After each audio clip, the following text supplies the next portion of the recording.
Hello, Bridget, and first of all, thanks very much for the invitation from Burn Bio. And so I'm a dairy farmer, and we have 72 cows. It's a very simple and straightforward system. We keep all the replacements and we sell the bull calves to a local farmer, and spring calving dairy herd, just an ordinary farmer otherwise. Great, excellent. And you started the Bride project how long ago, Donal? Yeah, it was actually, I'd say, the first attempt to get the Bride project off the ground was back in 2014, when Tony Nagel, an ecologist, and Paul Moore, another farmer, we were always giving out to one another, usually Tony Nagel, the ecologist, giving out to the two farmers about the state of biodiversity and farmland and why we couldn't do this and why we couldn't do that. And very often people outside of farming don't see that it's not as simple as it might seem. But bit by bit, we decided that, you know, if we had a blank canvas, as it were, how would you go about designing the perfect agri-environment scheme? Now that'll never happen. But what we did was do the best we can, I suppose, for intensive farmland especially, and the Bride project was born out of that. Great, excellent. Well, listen, I think that's a nice background, Donal, and I'll let you start your presentation when you're ready there. And so, yeah, you can speak for about 35 minutes, and then we'll come back to you then with loads of questions, hopefully. Great, altogether, Bridget, thank you. Thanks. So am I ready to go? Yeah, you just share your screen there when you're ready. Share my screen.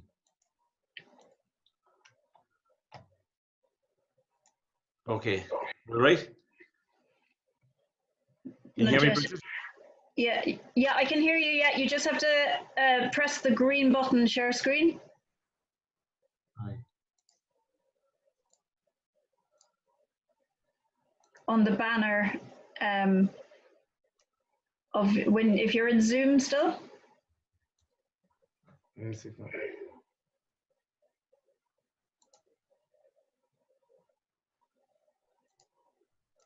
So while we're waiting for everyone else, just so you know that Brendan's talk last week was recorded and it's actually available to view on YouTube through the Burn Bio Trust YouTube channel, and so you can view that there at any stage about the Burn program.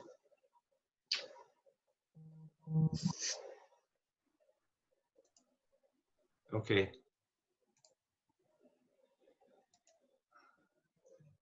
Still not working. Okay, are you in Zoom, Donal? Possibly, I am, yeah. And the green share screen. Yeah.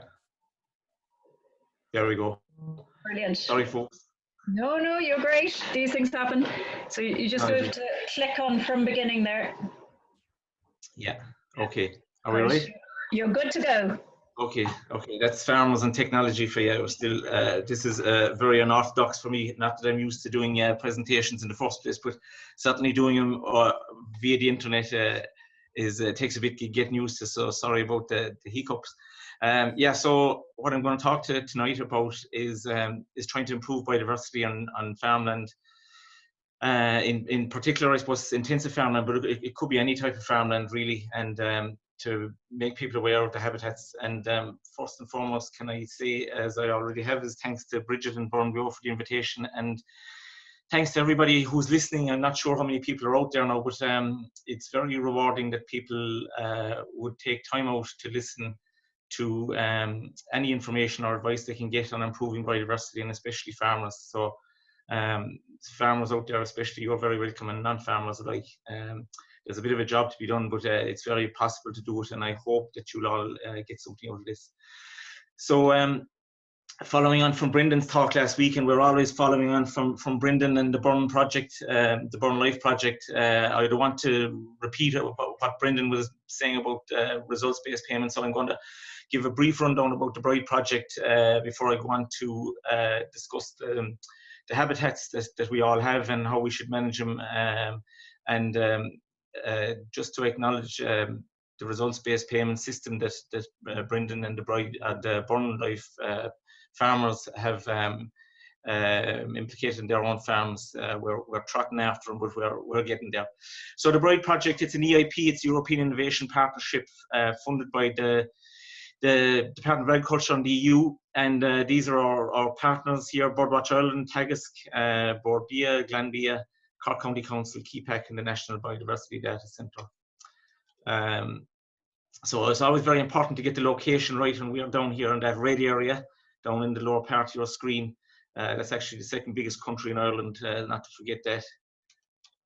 And these are the other EIP Agri operational groups around the country.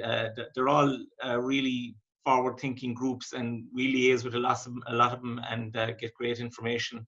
And there's a lot of information toing and froing about best ways to roll out results-based payments. And just on the results-based payments, I think they're a fantastic, innovative new way of rewarding farmers, which is what should happen. Reward the farmers who are looking after the environment and paying them for results. So this is a map of one of our farms in the Bride Project, and basically what we do is all the coloured areas there on that map are habitats. You have the River Bride, so you have a riparian buffer strip. The orange part is a farmyard, and a farmyard has biodiversity in it as well, and we give a value to that. You have the blue area here is that's a wetland, the yellow is a field margin, and the red dots in between it are hedgerows. So despite looking at that map and seeing nothing but squares of hedgerows, if you really delve into it, there is quite a number of habitats there that are very important, and we add them all up and we try to get every farmer up to 10%, and the average for our 44 farmers is 12%, and we try to get them from the red where they're at 0 to 4 up to the orange where they're 5 to 9, and then into the green where they're 10% plus. And these are all here in the legend on the left hand side here. You have all the habitats that you'd find in the Bride Valley, and most farmland will have the same habitats. So these are the capital measures that we pay for. So we pay each farmer up to €2,000 as a capital investment to put in an annual biodiversity plot, a bee scrape, to put bird boxes in their farmyard, to increase field margins, plant hedgerows, etc., etc. So there's €2,000 available to every farmer to utilise that. And to be fair to our farmers, they've been fantastic, because when we were giving out the selection criteria, one of the selection criteria to get into the project was the most measures that you carried out, the higher the points you got, and every single farmer took the higher option, which was over 9 measures to get into the project. So there's the whole range of habitats being created in those 44 farms, and there's great credit to them. So this is our biodiversity plan that we draw up by our ecologist Tony Nagle for each of the farms involved. They pick their options that will suit their farm by consulting with Tony, and between them they choose the options. We pay the cost. We pay 100% of the cost for most of the measures, as I said, until it comes to €2,000. This is the field margin, the scoring system. So in this instance here, you get your top score if it's at 2 meters plus, and this is the way it works. If you're under 2 meters, 2 meters we consider to be the optimum. So if it's under 2 meters, you get a lesser of a score. If it's under that, you get a lesser score again. And if it's under a half meter, you virtually have no field margin, so you get no score. And the whole emphasis on results-based payments is that before, the emphasis was on penalties. And penalties is a very negative word. We get penalty points and we end up in jail. So you want to take that term away from farming. So the results-based payment, it doesn't penalise in the way that it did before. It just gives you a little slap on the wrist that if your quality isn't up, you don't get the same score, and then you don't get the same payment. So the width, because if you have the width, you have nothing, goes for most of the payment. So if there's scrub encroaching onto the field margin, If it's 50% or more, you get a negative score. And then if there's negative indicators, if it's completely covered with bracken or bramble, that's not what a good field margin should look like. So you're penalised again, you're deducted. I'm contradicting myself now, but the score is less, and your payment will reduce accordingly. But if you have positive indicator species, like certain wildflowers inside your field margin, you get the top marks again. Livestock access, if you have a livestock access inside in your field margin, you don't have a field margin, so it's just an auto fail. If there's pesticides in the field margin, that's not acceptable either, and that's just an auto fail, because if you've pesticides, you won't have any of the biodiversity indicators that we're looking for, like pollinators or small mammals or wildflowers, etc. Okay, so a lot of our time last year was done with setting up the project, and we spend an awful lot of time also going around and making sure our farmers are comfortable with what they're doing, that they're not putting in something that they'll take out after, and explaining to them. And also we get a lot of queries from people outside of the project wanting to know how they can improve it, and that was really very welcome, and it was very rewarding for us that there was such interest in it, and so much so that we decided we'd bring out a booklet, a habitat management guidelines booklet. And it started off as a foolscap sheet of paper with a couple of bullet points for each habitat, and quickly it became something more than that, and it needed to, really, because we knew the interest was there, and we knew also that the advice needed to get out there, and the proper advice. So it's only out in the last week or so. We got it printed there a while back, and it's available now, and I hope that people will enjoy it, or that they'll get something from it. And I'll just give you a rundown now of what's in it, roughly, not the whole lot, but snippets from here and there. So the first of our capital measures is an annual biodiversity plot, and the annual biodiversity plot, it's an artificial habitat, and it's something it's good, but anything artificial, it's only replicating what there's something missing in nature. And the annual biodiversity plot, it's replicating winter stubble, which very often is burnt off with glyphosate in the beginning of winter, so you don't have winter stubble.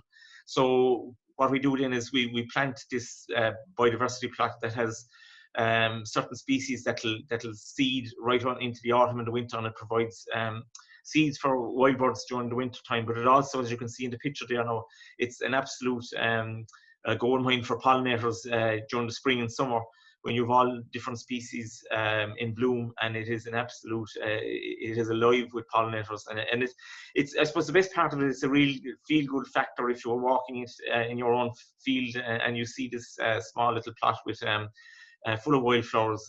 It's just a feel-good factor, as well as being very functional as a pollinator-friendly plot and a wild bird-friendly plot in the winter.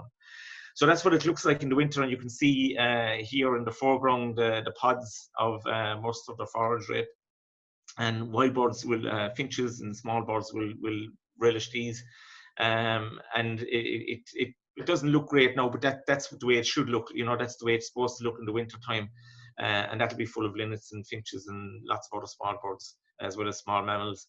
And if you have small birds, you'll have predators, you'll have sparrowhawks and kestrels coming in, you'll have barn owls in the night time. And that's the whole thing about biodiversity, that one thing generates, one species generates another species. A bee scrape is simply just, as it is, it's a scrape on a south-facing sunny bank, ideally in a location where there's wildflowers nearby, and it's for solitary bees, and they burrow in here, and you can see them. You can see here, this is a photo taken by Sinead, the small little drill holes, we call them, where the solitary bee, like you have here, you can see the little specks of pollen on the body.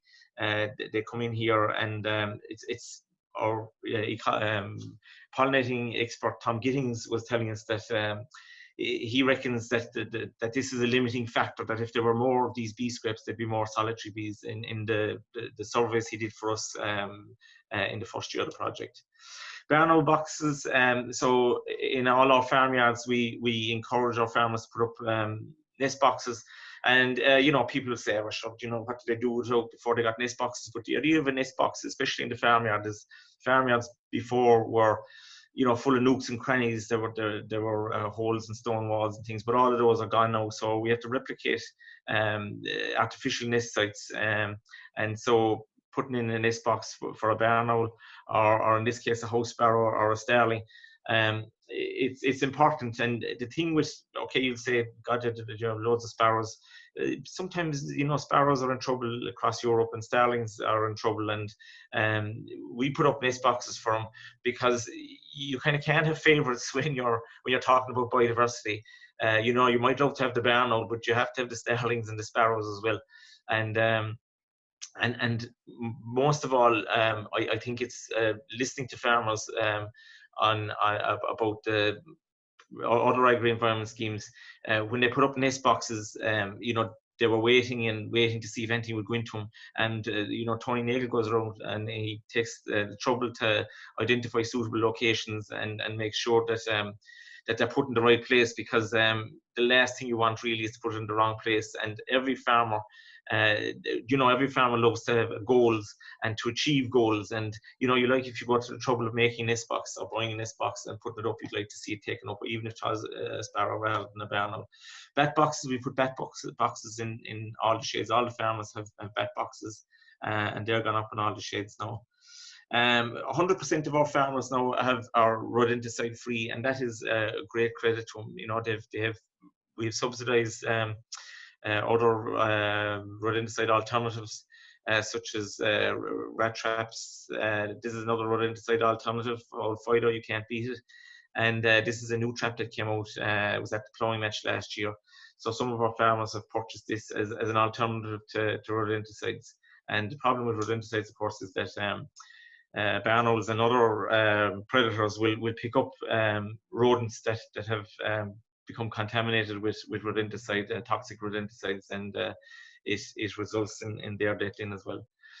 And of course, the best of all is the natural solution. This is a photograph we took outside of Fermoy a couple of years ago, and went viral on our Facebook page.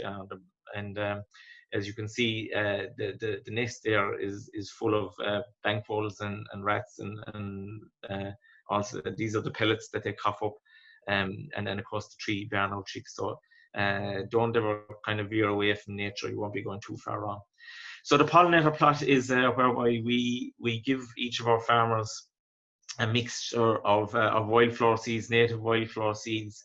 And again, they planted along the south-facing hedge, and it's a 2-meter margin, whereby they plough it or turn over the sod at least, get a seed bed there, and just strew in the seeds. They're really tiny seeds, and you need about only a teaspoon of them in a square meter, and that's what you'd hope to get in a year's time.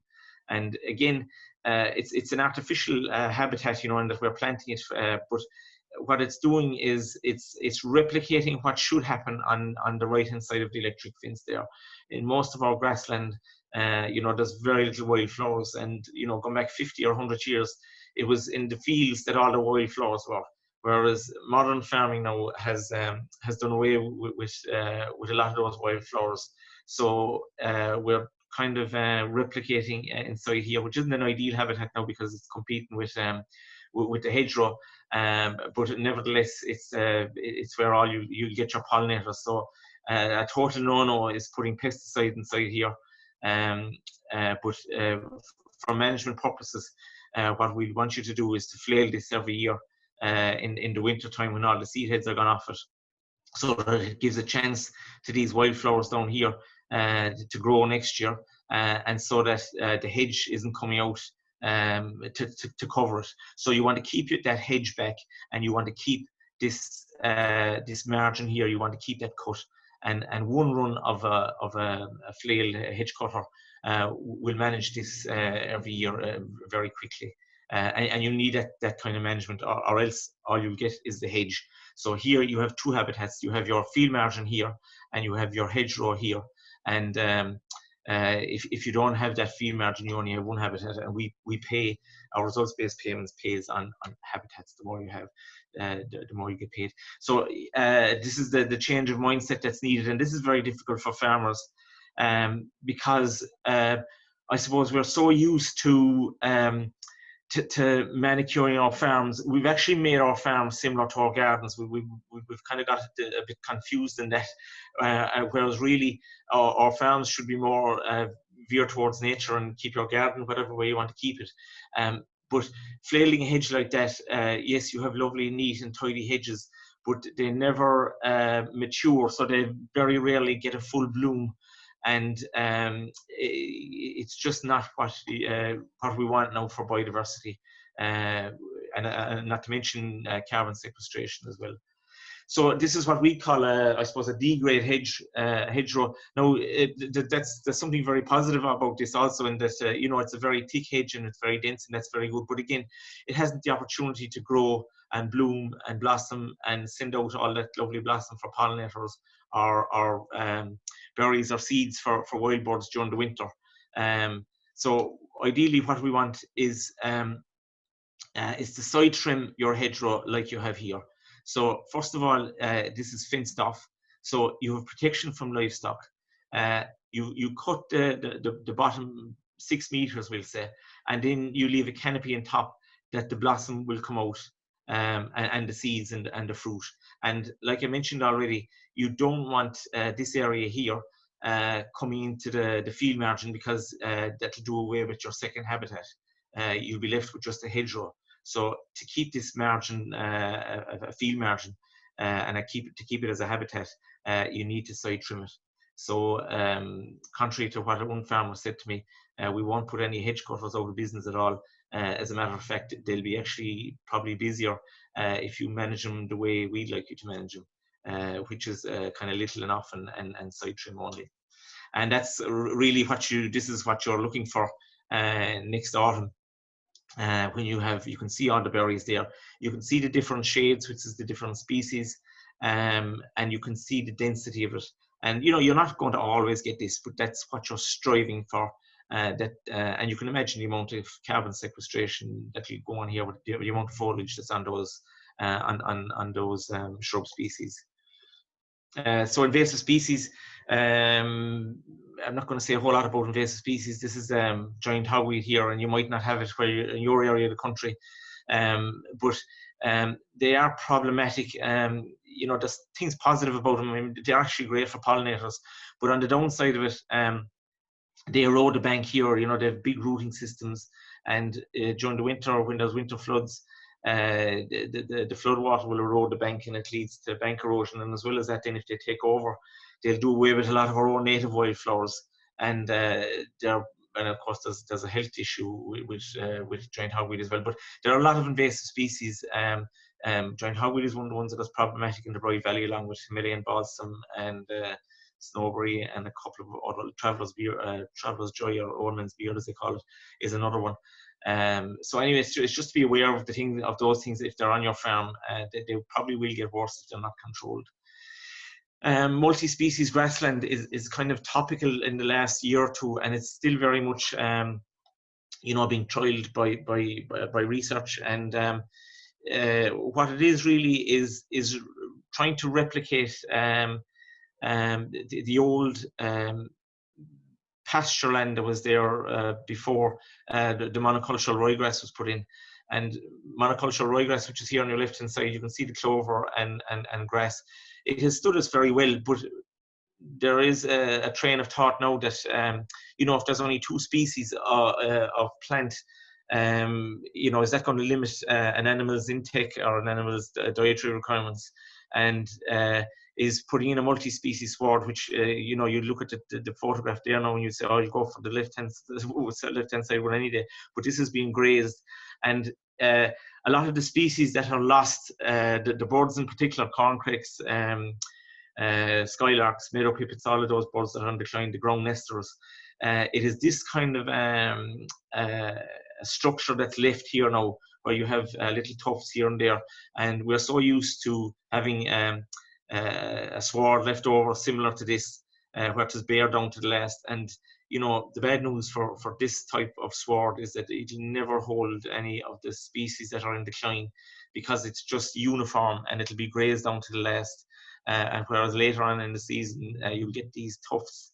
And, you know, I'm not saying that we should all convert our farms over to this type of sward, because I'm not in a position to say it, and I don't think the research is there, but certainly this is what's lacking. You know, a lot of the species that are in trouble because there isn't, this habitat isn't very helpful or beneficial to them, or this habitat here, I should say, and there isn't enough of this habitat, the multi-species grassland with the different species in it. The one we put in, I think there's 6 or 7 species of grass, and there's 3 or 4 species of herb in it. And so yeah, we're just trialing it, trying to see if it will work for livestock and if it'll work for wildlife at the same time. A nettle patch, yeah, you know, a lot of farmers will laugh at a nettle patch, you know, because it's so alien to farmers.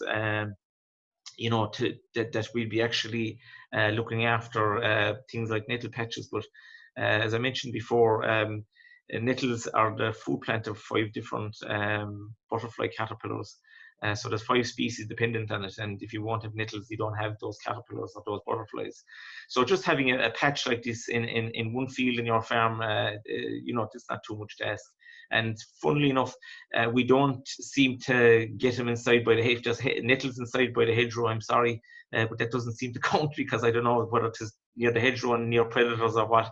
But it always seems to be more beneficial to have them out in the middle of a field, maybe to the sunny disposition or whatever. Native woodland, it's absolutely fantastic if you have native woodland. Anyone that was you know, locked up in the last couple of days, the last couple of weeks, will realize the benefits of nature, and in particular if you're near a woodland and you can, you know, take yourself away from the present troubles. It's fantastic. So if you have a woodland, look after it. And I think every farm should have a woodland, really. We pay for just a quarter of an acre of woodland, which is very small, but it's still 160 trees.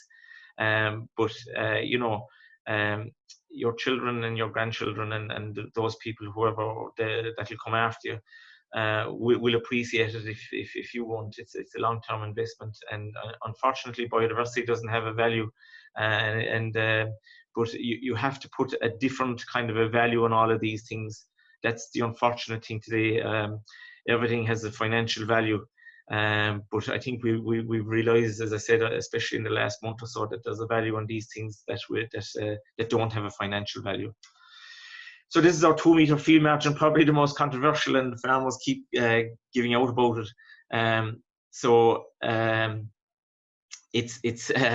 We're asking farmers to take out this 2 meters.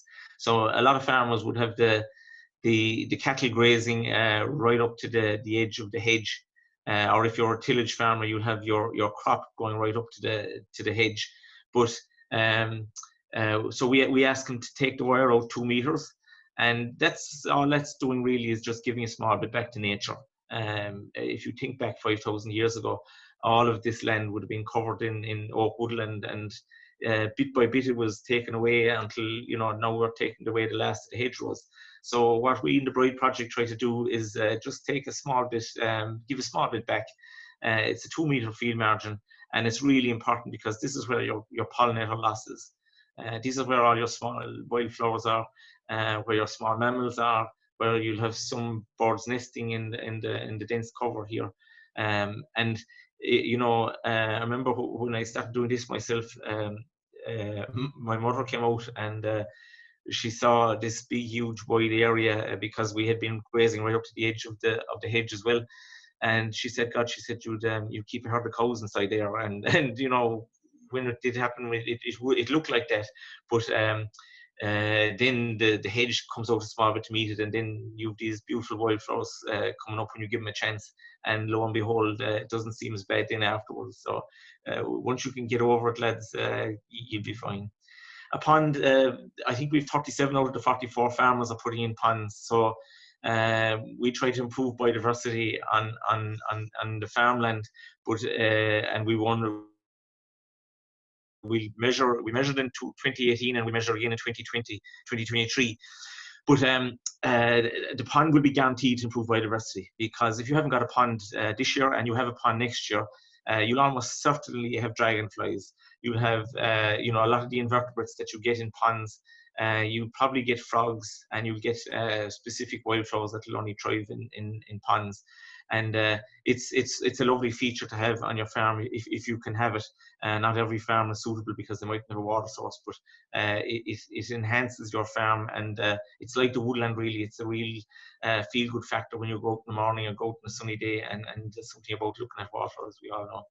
So here we have a riparian buffer strip. I'm just conscious of time now that people are nodding off. There's no barrier here between the river and the farmland, and as well as that, then you can see here the use of herbicides to kill off the nettles. So this really is something that we'd like to change, and so we're recommending a 3-meter buffer strip along a river the size of the Bride, and a 2-meter buffer strip beside a tributary or a drain. And it's just to improve biodiversity, because you get a specific biodiversity on a riverbank compared to outside here in the field. And as well as that, then you're creating real lush vegetation and a heavy ground cover that will prevent you know, nutrients running off into the stream. And also, you know, if you plough this field during the winter or in wet weather, it prevents the silt from going into the river also. And here you see the 3-meter buffer strip, and you know, rich vegetation, and that's full of small mammals and insects and other wildflowers and things. So that's what you're kind of aiming towards. Scrub and waste ground. Again, this is like the nettle patch, and we're trying to put a value on scrub and waste ground, I suppose. And I remember when our maps went out to the farmers first, back over a year and a half ago now at this stage, there was one farmer stamped into the office one day and wasn't that happy that when we were allocating BMA, his biodiversity managed area, in putting it into a percentage, we had neglected some scrubland that he had beside the motorway, and he wasn't too happy about it, but we were delighted that he was making that complaint, because he obviously got the message that we were putting a value on scrub, and it has a value, and unfortunately, with the issue with eligible land and non-eligible land and single farm payments and all that, it does come into sharp focus at times. But especially in intensive farmland, a patch of scrub can be hugely valuable for wildlife. Species-rich grassland, it's probably it's very rare in the Bride Valley, although this was taken in the Bride Valley. And if you have it, hold on to it, whatever part of the country you're in. This is what we lost really. This really is why we have so many species gone. You can see a 6-spotted burnet there in the background, and you can see all the different colour wildflowers, the different seed heads. This is just absolute haven for wildlife. But unfortunately, because of the way we farm, most swards will never be left grow this long, and even hay swards, you know, this picture was taken in the middle of August when it was at its peak, and you know, that'll be full of caterpillars, insect larvae, and earlier on you'll possibly have skylarks and meadow pipits and things, and that before it gets really high. But something that's really valuable, and this really is kind of semi-natural grassland as well. So you could have a situation now where you know, you could farmers would plough this up and convert it back into monocultural grassland. So if you have this, just hold on to it. It's really valuable. We really need to hold on to those type of habitats and kind of reward farmers at the same time for doing it. Tree lines, again, another artificial habitat. They're replicating woodland in a kind of an artificial setting, but you know, every farmer has passageways, whether you're a tillage farmer or a grassland farmer, and you know, these trees here, they're not going to take up any bit of ground at all. And there's about 50 trees on both sides. Yeah, that's 100 trees, and you know, that's a lot of carbon sequestration. And if you plant the right trees, then Trees have a biodiversity value. Some are very high for biodiversity and some are very low. So plant trees that are high in biodiversity. And if you get our management guidelines book, we do give you the full list of the trees that we'd like to put in. And apart from the biodiversity value, it's just you know, to walk down through that passageway now versus if there was no trees there, it's a feel-good factor that you have in your own farm. And again, taking into account you know, the people that are living in apartments and flats, we should be really grateful that we have this kind of a landscape at our back door. This is again in the middle of a real intensive tillage field, and it just shows this is an oak, an ancient oak. It's beside that native oak woodland that I showed you earlier on. And again, you know, this is just full of biodiversity. Oak is probably the most biodiverse tree you can grow. And as they say about an oak tree, it's 300 years growing, 300 years living, and 300 years dying. So it'll be there long after us, and it's a lovely feature to have in any farm. Wetland area, again, it's one of our most threatened habitats because of trying to drain ground, I suppose, for intensification and trying to get more land and you know, increase herd size or increase crop size or whatever. And very often these are the last remnants of productive land, you know, before it becomes productive land. So if you have a wetland, it's a valuable habitat for biodiversity. It's also very valuable for flood prevention, because, you know, these, as the name suggests, they're wet areas, so they hold water, they're like sponges. And if you drain that land, it's going to hit the river a lot faster than what it should. And you know, it's someone below on Main Street in your village that's going to suffer. You know, every inch counts when you get really heavy rain. And that's what's happened with a lot of the flooding around the country, that all of these areas, we've drained them with the intention of getting more land for food production, when really we need to see the value for all the other services that our land can offer us. And unfortunately, it goes back to financial value. The financial value of retaining this for biodiversity at the moment is low, unless you're in the Bride project or one of the other EIPs or the Burn Life. But these need to be retained, and I'd go as far as to say the farmers need to be rewarded for retaining them also. This is we're winding down now, so if you're still with me, thank you very much. This is winter stubble, and this is what we don't want. So this has been sprayed off with glyphosate, and winter stubble is actually a hugely valuable habitat. It's what a lot of the seed-eating small birds use to keep them going through the winter. You know, going back 20, 30, 40 years ago, when combines weren't as efficient as they are now, you had a lot of spilt grain, and then you had volunteer cereals coming up. And on top of that, then you'd have weeds coming up. I shouldn't say weeds now, because I always correct myself. It's wildflowers. So you have wildflowers coming up during the autumn that'll have seed heads during the winter, and they'll give a cover also. And this is where your skylarks, meadow pipits, yellowhammers, reed buntings, all of the finches, they all depend on this habitat. And as I mentioned in the first slide, that's why we have to have an annual biodiversity plot. So we wouldn't have to have annual biodiversity plots if farmers didn't spray their winter stubble, and instead had a habitat like this. That's your kind of ideal winter stubble, where you have volunteer cereals here in the foreground, where you have bare patches with annual meadowgrass, and I can see tillage farmers now cringing at the thought of that. But this is part of what we need to.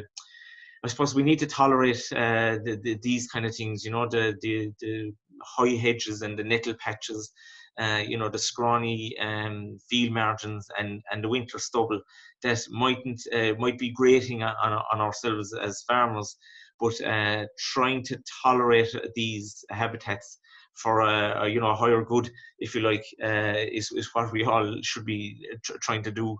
And I know it's difficult, but we are where we are with biodiversity loss because of the way we farmed up to now. And actually, it's not rocket science at all. We actually know how to get all the species back. We know the habitats that they want. It's just a matter of you know, farmers making the changes and making the changes while at the same time staying viable, which is very often what people maybe don't realize. So just to summarize, that these are the improvements our farmers have made. So we have 44 farmers, and just very quickly now, Bridget, I'm winding down. The 44, 100% put in farm-specific bird boxes, 100% put in vet boxes. They all put in bee scrapes. They're all rodenticide free. 43 out of the 44 put in nettle patches, and the only reason the number 44 didn't is because it was a tillage family, you didn't have a grassland. And then you can see the rest of them. Then there's field margins, pollinator plots. There's 37 ponds gone in, 1,020 native trees, 6 kilometers of hedgerows, etc., etc. So there's great credit due to 44 farmers in a very small area. And the amazing thing is those farmers still don't know what they're going to get because they haven't got their results-based payments yet. So these farmers are doing this because they want to do it and because they know it's the right thing to do. So I take my cap off to them. This is our target bird, the skylark, and we've 2 farms with the skylark in our 44. And the thing with skylark, people blame farmers for biodiversity loss, but nobody told us in our training, going to agricultural college or doing courses or whatever, about how to save skylarks or lapwing or snipe or pollinators. That was never in our training, and yet you know, the non-farmers and the public say that, you know, why all this biodiversity loss. But we need to raise the awareness of how to bring back these species.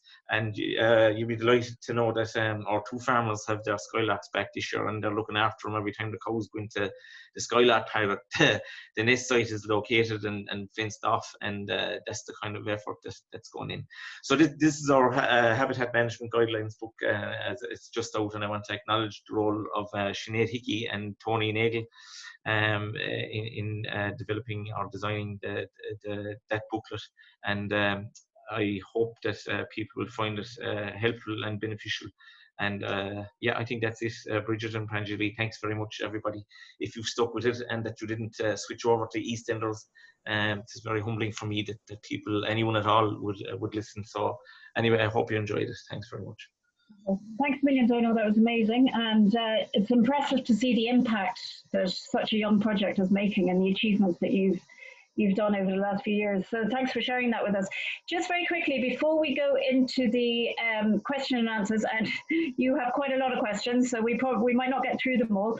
But where is that booklet available? Is it available now, or yeah? We have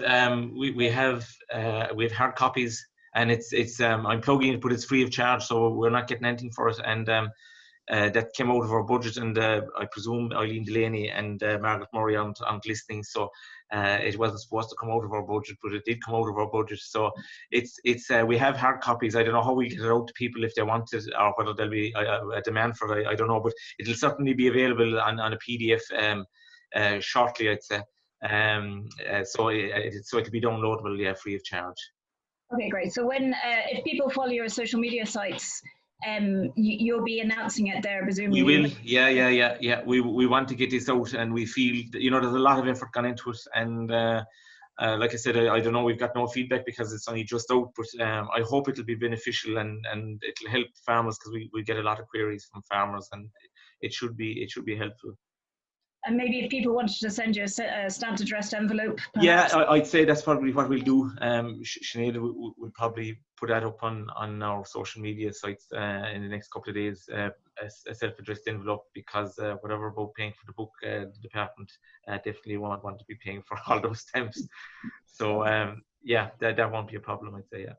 Well, Donal, you actually have over 50 questions, so but we'll just start at the top, if that's okay, and and we'll get as far as we can, and then what I'll do is I'll email you. We'll send you the rest of the questions, and you can email the person back directly, maybe, if that's the best thing to do. Yeah. So just starting with the top one is the question is from a Trish Fox. I see Japanese knotweed and laurel as some of the invasives. 2000 might not go very far. Can farmers access other help for that control? Yeah, the thing with invasives is just be very careful that you know, spraying them mightn't be the right thing to do, because if you spray them at the wrong time of the year, it might be useless. So the thing with invasives, I'm not going to give out any specific advice, but know the species you're talking about, and there are experts out there, and there are invasive species control companies out there.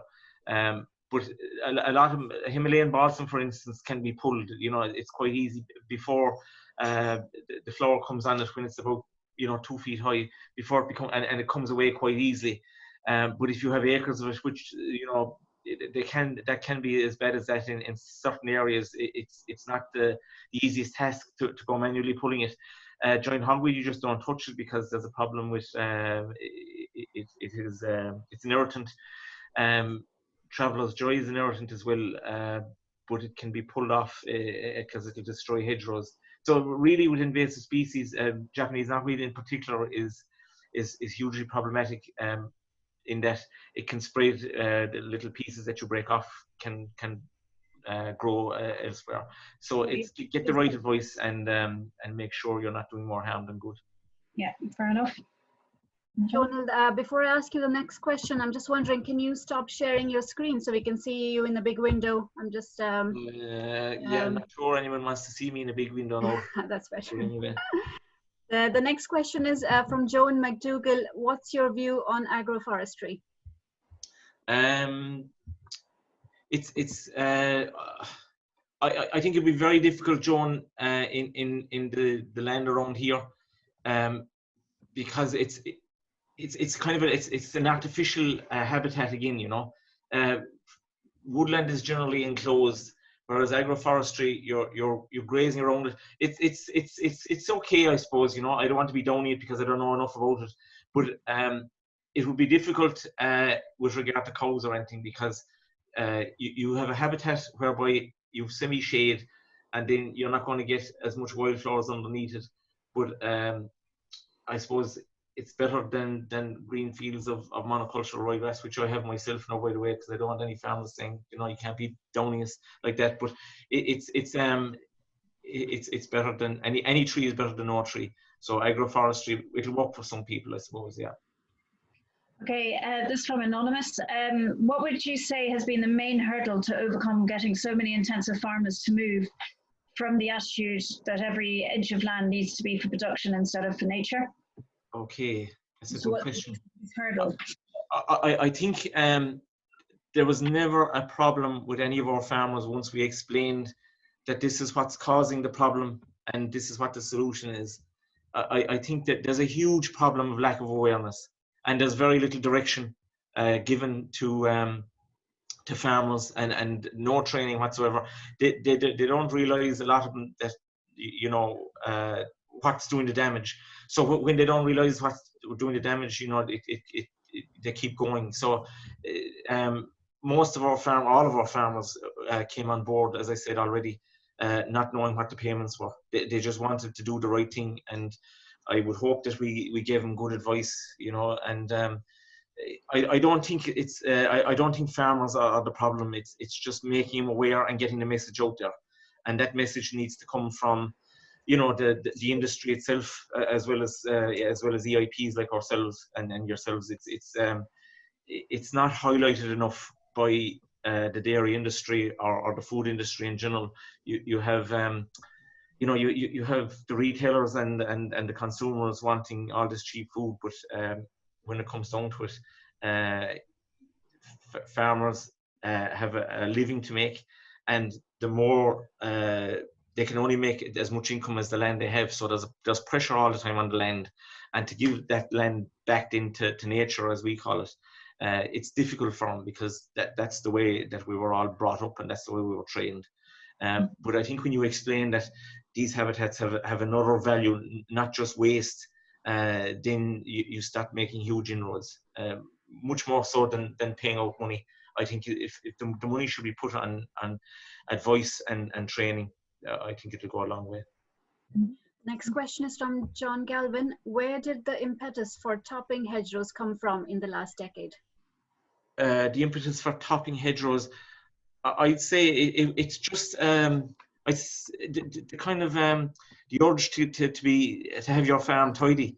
You know, I think that if your farm isn't seen as tidy, and the public has as much to blame about this, because when you see a field and there's a bunch of nettles in it, like we're proposing, you know, very often the public will look at that and say, oh, so-and-so Donal Sheehan isn't able to farm at all, you know. Well, that attitude has to change, and leaving your hedgerows grow is actually a very positive thing. Whereas before, and this is still the case, you know, some farmers think that, you know, if my hedges are neat and tidy and my fields are really clean, that means I'm a good farmer. Whereas I would say, well, you know, nowadays we need to start looking at biodiversity and sustainability, and, you know, if there's a few nettles here and there, and if there's a few pollinator friendly plants, here we call them, here and there, that's actually a positive thing rather than a negative thing.